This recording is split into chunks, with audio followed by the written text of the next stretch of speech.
Он очень внимательный и очень понимающий, что ли, относился к нашим участиям в боях. Мне приходилось вот очень тяжелое время, 42-й год, эту штыковую атаку, ходил. Когда вот отдельные куски я ему рассказывал, он просто чуть не плакал, обнимал прямо. Он переживал так же, как я сам переживал.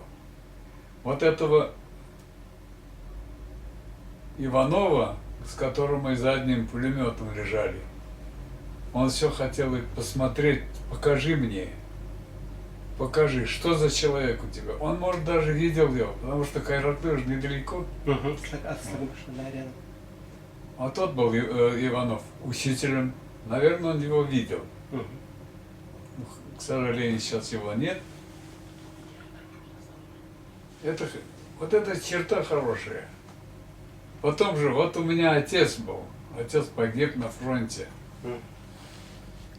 А еще совсем молодым учителем, я, как говорилось, вот у нас в Мусино бывал и с моим отцом чай, они бывало сидели, пили.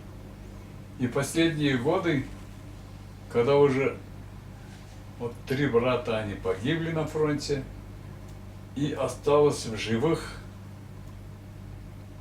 бабушка наша, это жена второго брата отца. Вот я, к сожалению, сдал все это в архив.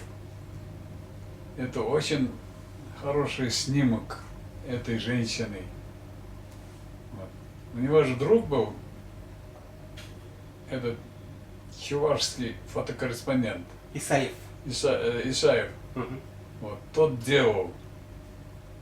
И у меня они сейчас еще искали, нам есть разные бытовые снимки Исая.